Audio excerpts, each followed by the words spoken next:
मुसीबतें हमारी जिंदगी की एक सच्चाई है। कोई इस बात को समझ लेता तो कोई पूरी जिंदगी रोना रोता है। जिंदगी के हर मोड़ पर हमारा सामना मुसीबतों से होता है। इसके बिना जिंदगी की कल्पना नहीं की जा सकती। अक्सर हमारे सामने मुसीबतें आती हैं तो हम उनके सामने पस्त हो जाते हैं। उस समय हमें कुछ सही समझ नहीं आता कि क्या सही है क्या गलत है। हर व्यक्ति की परिस्थितियों को देखने का नज़रिया अलग अलग होता है। कई बार हमारी ज़िंदगी में मुसीबतों का पहाड़ टूट पड़ता है। उस कठिन समय में कुछ लोग टूट जाते हैं तो कुछ संभल जाते हैं। प्रॉब्लम फोकस पीपल्स अक्सर मुसीबतों से ढेर हो जाते हैं। इस तरीके से इंसान की किसी भी मुसीबत में उसके हल के बजाय उस मुसीबत के बारे में ज़्यादा सोचते हैं।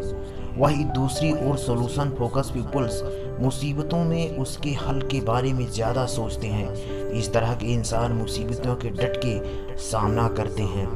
दोस्तों, आज मैं आपके साथ एक महान सॉल्यूशन फोकस इंसान की कहानी शेयर करने जा रहा हूँ, जो आपकी ज़िंदगी भी मुसीबत के लड़ने के लिए प्रोत्साहित करेगी। दोस्तों, आपने नेपोलियन बोनापार्ट का नाम तो सुना ही होगा। नेपोलियन बोनापार्ट नाम को सुनते ही होंगे, जी हाँ, वही नेपोलियन बोनापार्ट जो फ्रांस के एक महान निडर और साहसी शासक थे, जिनके जीवन में असंभव नाम का कोई शब्द नहीं था। इसमें नेपोलियन को विश्व के सबसे महान अजय सेनापतियों में से एक गिना जाता है। वह इतिहास के सबसे महान विजेताओं में से माने जाते थे। उनके सामने कोई रुक नहीं पाता था। नेपोलियन अक्सर जोखिम भरे काम किया करते थे। एक बार उन्होंने अल्पास पर्वत को पार करने का ऐलान किया और अपनी सेना के साथ चल पड़े। सामने एक विशाल और गगनचुंबी पहाड़ खड़ा था, जिस पर चढ़ाई करने पर असंभव था। उसकी सेना से अचानक हलचल की स्थिति पैदा हो गई। फिर भी उसने अपनी सेना को चढ़ाई का आदेश दिया। पास में ही एक बुजुर्ग औरत खड़ी थी। उसने जैसे ही यह सुना, वो उसके पास आकर बोली, क्या मरना चाहते हो? यहाँ जितने भी लोग आए हो वो मुंह की खाकर यहीं रह गए।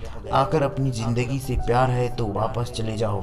उस औरत की यह बात सुनकर नेपोलियन नाराज होने की बजाय प्रेरित हो गया और झट से हीरो का हार उतार कर उस बुजुर्ग महिला को पहना दिया और फिर बोले, आपने मेरा उत्साह दुगना कर दिया और मुझे प्रेरित किया है, लेकिन अगर मैं जिंदा बचा तो आप मेरी जय जयकार करना।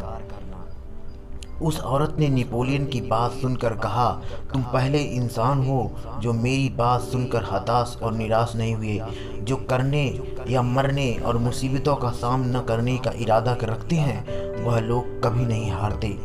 आज सचिन तेंदुलकर को इसलिए क्रिकेट का भगवान कहा जाता है क्योंकि उन्होंने ज़रूरत के समय ही अपना शानदार खेल दिखाया है और भारतीय टीम को मुसीबतों से उभारा है। ऐसा नहीं है कि यह मुसीबत हम जैसे लोगों के सामने ही आती है। भगवान राम के सामने भी मुसीबतें आई हैं। विवाह के बाद वनवास की मुसीबत, उन्होंने सभी मुसीबतों का सामना आदर्श तरीके से किया, तभी वो मर्यादा पुरुषोत्तम कहलाए जाते हैं। मुसीबतें ही हमें आदर्श बनाती हैं।